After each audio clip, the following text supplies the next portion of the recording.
Hey, Dr. Bill here. I am about to introduce you to an amazing mentor, somebody I've known for years and years and years, who has a career that will blow your mind. But before we get there, we're super excited about LEAP 2025. We will be at the beautiful Pepperdine campus this year. First time at Pepperdine. UCLA is turning our area into an Olympic village. So we're going to be at Pepperdine for the next few years. Thank goodness the fires did not touch the campus. So it is still as beautiful as ever. And we have a great lineup of speakers. We're hoping that Anthony Hopkins will come back, Paula Abdul, Rob Dyrdek from Ridiculousness will definitely be there. And we'll have a whole lineup of amazing speakers who are heads of big businesses and corporations and media and television and all kinds of things this year. So if you haven't signed up for LEAP yet, please go to www.leapfoundation.com. If you are a parent with a student who is age 15 to 25 and you don't send them to LEAP, you are a bad parent. No, seriously, check it out. It's an amazing program. Students who go to the program gain so much. We say it actually gives them a 7-year head start on life, where we teach these students the skills that they need to be successful in life, in business, in love, in marriage, and everything else. It's a program unlike any others. We are consistently rated as the #1 program in the United States for students age 15 to 25 who want to be great entrepreneurs.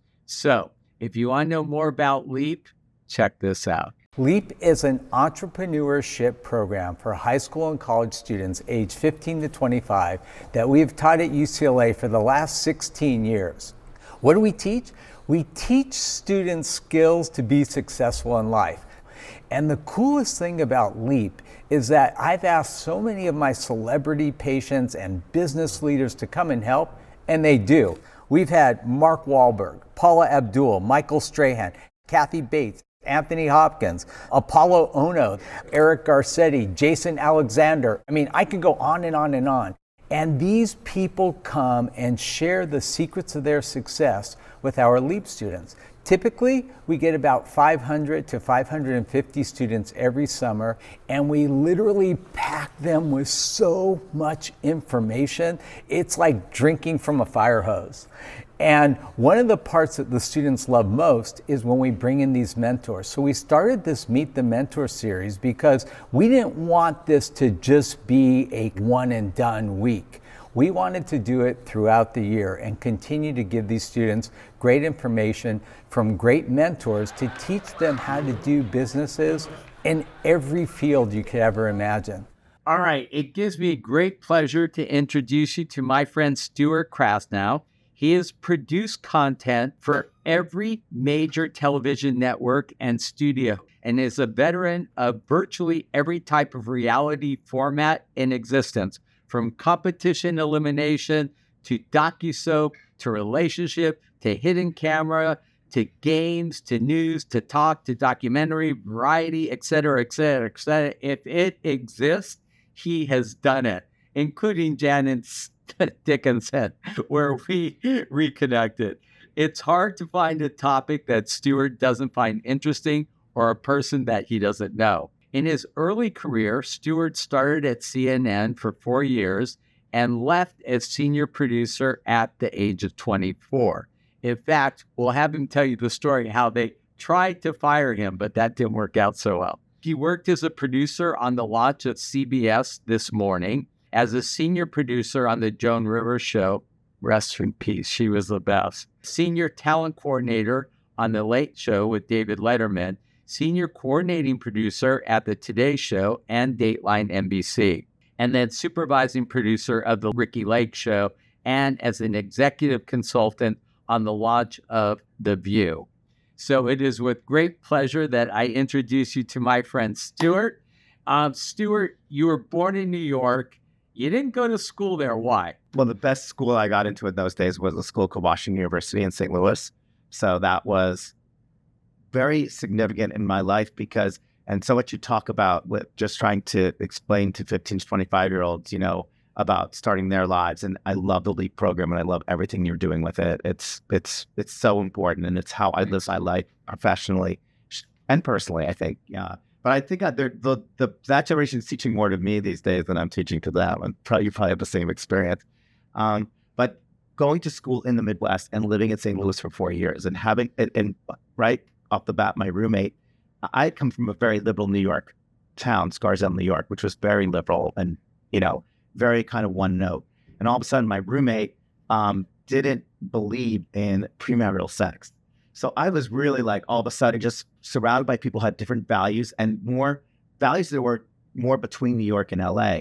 And I think to kind of grow up in the New York area where everything is kind of one way and then kind of be challenged with all of your views on everything and being with people who had different viewpoints, how important is that now to understand that we are not one group of people that all think the same way? So I think for the future, it was not so much going to the school was great, but those 4 years in St. Louis and living in the Midwest and having friends to this day from Arkansas, from Minnesota, I was talking to this morning, from Michigan, from North Carolina, from South Carolina, those are still my focus group when I'm working on something that might be a little too LA or a little too New York.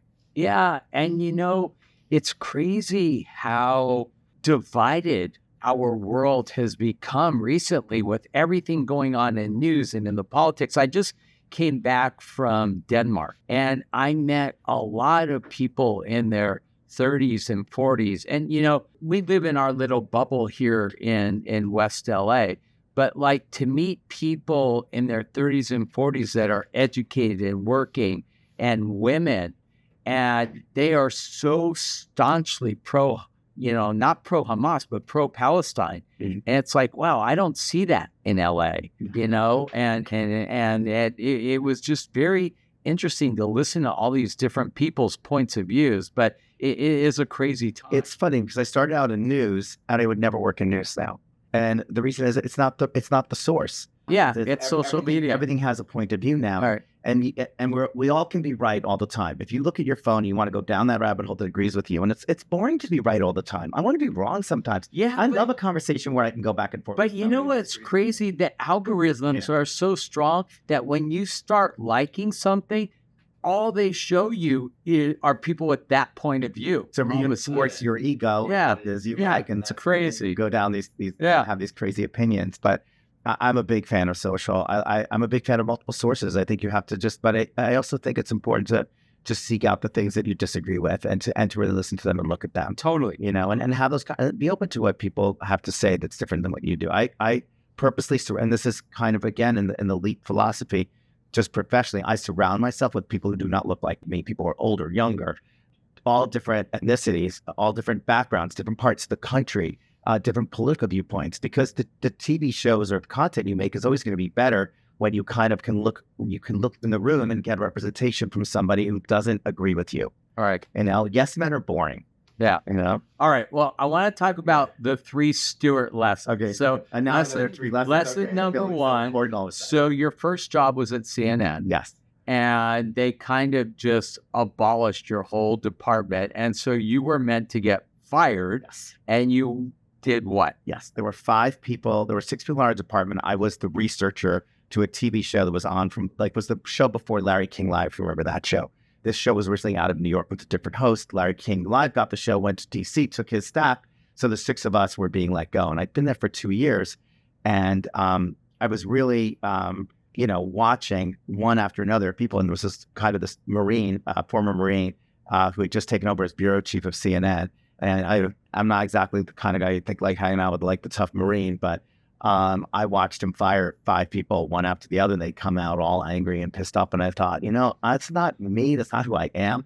I had the greatest 2 years here. So I went and I just shook his hand. I said, look, I know you're about to fire me, but I just want to thank you because this was the best 2 years of my life. I learned this. I love this organization. I thank you so much. I will take this with me wherever I go. And he said, you're not going anywhere. And he picked up the phone. And I went from researcher to coordinating producer of the brand new entertainment department that they started. And that's where I really soared because I didn't love covering all the plane crash stuff. So I really, really loved entertainment. I was able to just was AET and CNN were the only people on a red carpet TV wise and some local news. So we really learned and I got to know a lot of famous people and cover a lot of famous events. And that's really cool.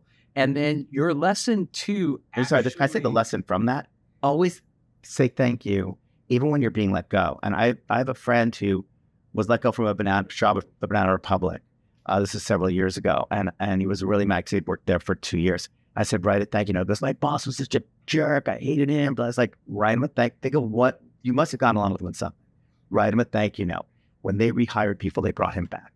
Like, Now, why burn a bridge when you don't have no, totally. Just look, even be the bigger person, take the high road, write a note, handwritten note, thank them, and it will come back to you. 100%. And great advice. So your lesson number 2 kind of dovetails right into 2 of the key things I teach at Leap. Number 1 is, don't wait for opportunities in life, make them. If I meet another millennial who's like waiting for the universe to do something for them, I'm like, the universe is really busy. In fact, I can look out the window at downtown LA today and tell you the universe doesn't care about you. You need to care about you. Yes. You're the president of... That's right. But the second part of that is when you get an opportunity in life, don't take it, master it. Yes. And that's huge. Look, when ABC gave me the opportunity to be on Extreme Makeover, I watched the first 2 episodes and I stunk. I was horrible. I mean, but at least I was smart enough to know how bad I was, and I did something about it. I took acting classes, hosting classes, teleprompting classes. I worked and worked and worked. And then when I got an opportunity to like be on Home Shopping Network, I didn't just show up there. I practiced for a whole week with Raimi Warren Black. Raimi is the best. Oh my gosh. And when I went on there, she's the best. She trains all the kids on American Idol and then every show. But when I walked in there, I sold out every single segment I was on because I didn't walk in there cold. I walked in there prepared. Your lesson number 2 is, make the most of yourself. Don't be invisible, and explain exactly how that worked. Yeah. I think giving 1,000%. It's like, yes, don't be invisible is a really big part of that. You have an opportunity. You've been let onto a set. You've been let into a world. You've been given an opportunity to have a one-day job as a PA or as a stand-in or anything in this business. Meet as many people as you can. Start building that creative community. Especially now, you can exchange socials. You can exchange phone numbers, you can make friends. Like, don't sit at, the lunch table alone with the person you already know. Like, make yourself Jason, somebody who I've been mentoring, who I just now I feel like he mentors me now, seriously. He always introduced himself to every executive who come in. The president of Fox shows up and where Jason is there, he's not sitting there worried that he's whatever his title is. He's just going out, shaking your hand, saying, this is what I do on the show. Nice to meet you. And people remember that, and people, they don't want the executive, even the important person in the room doesn't want to sit there and have nobody come up to them. They still want people to come up and say hi. So, but that's the other thing about applying yourself. I worked with TikTokers over COVID. I'm obsessed with TikTok. I love TikTok. I've loved it for so long. And people used to make fun of me at Warner Brothers when I was an executive there because I was obsessed with TikTok even then. And what happened was during COVID, when I started working with the TikTokers, I realized there were some who did very well and some who didn't. And it's the same work ethic applied. Those who really treated their TikToks like a job, they posted at certain hours. They had you would go to their studio apartments, and one wall of their studio apartment was literally a schedule or just written magic marker whiteboard of like content, what they were working on, what the trending sounds were, what they wanted, what their, what prank they were going to do that week. Like every single thing was like, it was like walking into like the head of a corporation, but they were just making 30-second and 1-minute videos. Those are the people who went to 20 million followers. Right. House now. Right. I know, it's crazy. It's funny. Just before we shot, my daughter just came in here, and I'm so proud of my daughter, Georgia. She got into Vogue today with her line, All My Love Clothing. She's like, Dad, all I do is work. All I do is work. I work. I said, yeah, I get it. And kids come up to me at Leap and all the time, and they're like, Dr. Bill, what's the secret of success? I'm like, it's no secret. Work your butt off. Yeah. That's what you need. That's the land. And kids don't want to hear that. They want to hear a hack. They want to hear a shortcut. Well, sorry, I don't know. I'll tell you what I would love to talk about, which will, I think, be very interesting. The business, your business, has changed. Yeah, okay, it does. But I'd like to talk about, just briefly, what it used to be like, and then what the big radical change is like. What is it like right now? Because when you first started, how would you describe, the work, the environment where you were? I mean, there were so many people who worked in the business wherever you went. And I started out in New York, and everyone in New York's kind of finance and Wall Street, they in fashion and other things. TV wasn't, they had some marquee shows, some of the big late night shows come out. There's some of the big news shows, the morning shows, evening news, things like that. So I went where the work was. I loved news at that time. And I went from news show to news show. Once you had a reputation as being, as lesson two, really good at something, you could be hired, you'd be lured away to go to something else. And that just kept happening to me. But eventually you master each show and you realize, okay, I want to try something else. And I would go visit shows that I hadn't been for 5 years, and the people were still there. They'd be like, oh, I just made producer. I'm like, okay, because I've already been promoted 3 more times just from moving around, doing things. But there's nothing wrong with job security and being happy and loving those TV families and staying with them. But, over time, like everything has just been changing. There were waves, for me, it was wave of news, and then talk shows became a thing, and a lot of them were out of New York, and I definitely was good at that. So that worked very well for me. And that lured me out here to do more talk shows. And then eventually reality shows happened. And who knew how to put people on and cast regular people and put them on TV, talk show producers. So it was an easy transition into every kind of reality show that you could do. Well, now reality is kind of hitting its wave. And look how social has kind of moved up. And I think the business model has changed. I mean, there was a week where all of us were many of us, maybe not the younger people, but we're alphabetizing our CD collection. And then a week later, we never looked at it again because music became free. We could get it online. We could just get a song. We never had to know the whole album anymore. The distribution model changed. Well, now everything lives on a menu. So if content could just live on a menu and you made even 10 episodes of a great show, if it's sitting there on Netflix, it could be another year and a half, 2 years before they want 10 more. Well, that's not a good, in old days, we'd have 26 episodes to make and then another 26. And when you get paid per episode, it's a big price difference to all of a sudden be making so much less TV and so much less content. So, the good news is that I think for people coming up now is everything is changing so quickly. It sucks for the established people. It sucks for people like me who just are known from doing certain things, who are showrunners, who do big shows, because there aren't just as many of them. So it's much fewer shows than a lot of us fighting for the same jobs.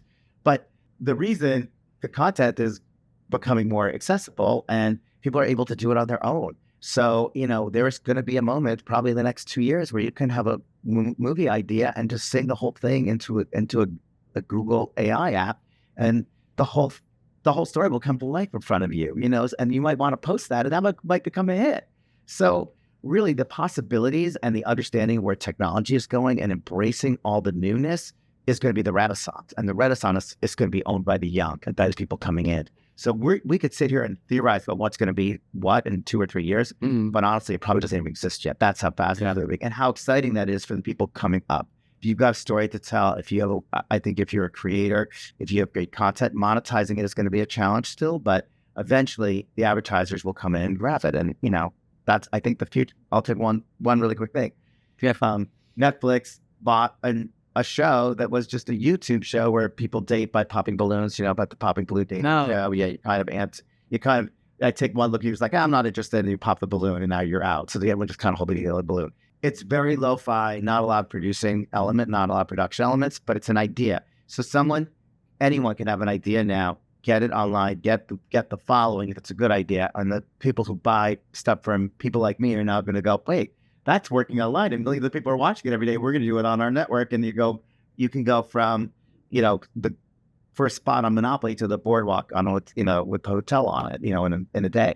So the possibilities are out there. They're just, that's a different way. What are you currently doing, like right now? I just finished a show for Fox, which will premiere in the fall on September 15th. It's Weakest Link, which was a game show that was on NBC for years. And they filmed like 20 episodes in 3 minutes. 11 episodes in 6 days. That's crazy. Celebrity. Wait. How could you even do that? It's a lot. I mean, it's on a stage, so you have to get things done, but you have to be very on point. And what was interesting, they made it Celebrity Weakest Link. So each show has 8 cast members. So we went through 88. Oh my gosh. And celebrities are so easy to deal with. Right? Yeah, exactly. But I how'd you even get them all to show up? I think there hasn't been a lot of production in LA, quite honestly. So they were kind of bored. You know, they get compensated. They play for charity, and I think it's good exposure. I think, you know, they're sitting there like everyone else. Just That's unheard of to do that many episodes, and that's kind of the standard now. Yeah. It's just, so the good news is that if your experience, TV City, which is where that's where I used to be.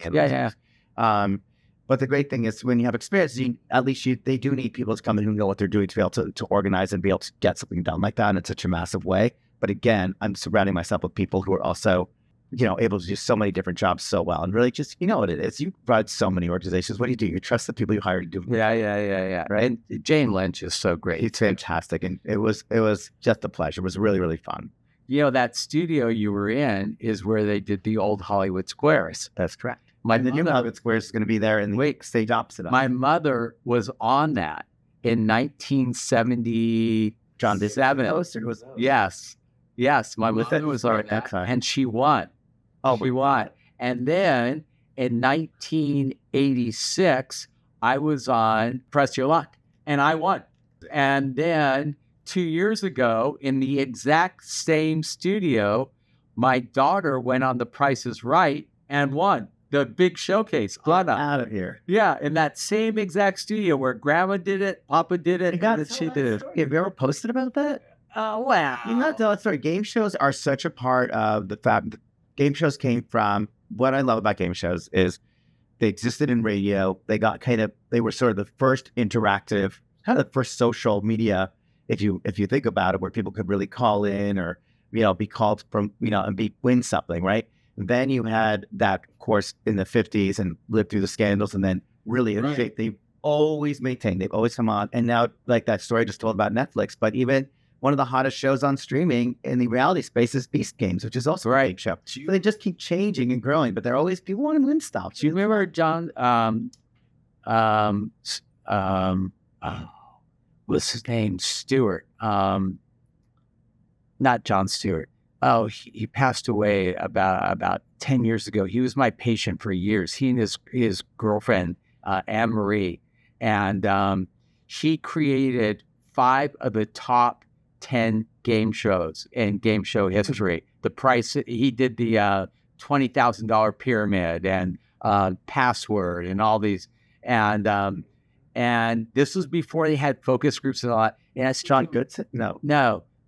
Stuart. His last name was Stuart. I'll have to look at it. But he, I said, how did you know when you created a hit show? He goes, it was really easy. I would have all my friends come and watch. And when people started yelling out answers, I knew it was a hit. It's 100. Sports and game shows are two things that you yell at your TV screen for. They're not passive experiences, which I think is something that people still crave. I think that's something that still works. And again, you can, there's plenty of games on TikTok and Reels that, you know, people play along with. So, I mean, you can do it on your phone, you can do it on TV screen, you can do it, you know, streaming, whatever. You know, I think that there's so many different platforms there. I mean, look, you can become a star on TikTok and then get a TV show from that, or from Instagram. I mean, so there are no rules. You know, there's nothing like in the old days, you kind of did this and then you did that, and then none of that exists anymore.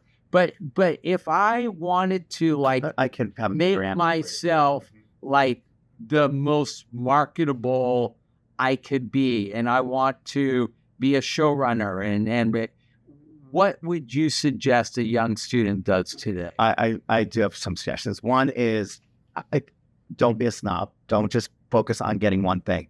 Work on anything. It is hard, even with business being as bad as it is, it's hard to drive through this town and not see somebody out with a camera doing something, even if it's digital. Like, go up to them. Can I help you? Can I be a part of it? Again, that make yourself visible to anybody who's out there. I, to this day, work for free. I'll be approached to the project. They don't have any money. They're like, oh, we couldn't afford somebody like you. I was like, I'll just do it. They're like, you will? And I've done 3 or 4 digital projects this year that I didn't get paid for, but they're opportunities because that digital project could turn into the next Mr. Beast show. It could become another. So I'm now somebody who's been helpful to them. So I'm Jason, who I brought with me today, was mentioning, like, build your resume. And I think that's true. It's like, you have to look at experience like you're investing in your own 401k. You're investing in yourself. So you will be paid an experience. There are so many online sites to be able to find. They'll post. I think Staff Me Up, the Holly List is another one. But even just on the trades, back page, things like that will have ads for people that they need people to, for student websites, any college website. Work on those student films for free. Say, I don't know how to do anything, but I'll come and help.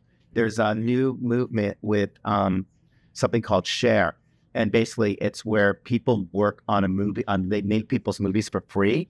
And then they have a 1%. They have an equity in the film, and then it sells. They get a piece. They get paid, and they can get paid even more than what they normally would have paid. And then if you have an idea, you post it, and they help you make it. So just do it. Don't sit back. But what kind of like education should you have? Like if you're in college, like what kind of classes should you take, or do you feel it's really more like on the job learning and stuff like that? I think it's experience. Like if you, let's say there's people who, love social media. They want to be social media mavens. They like making content about.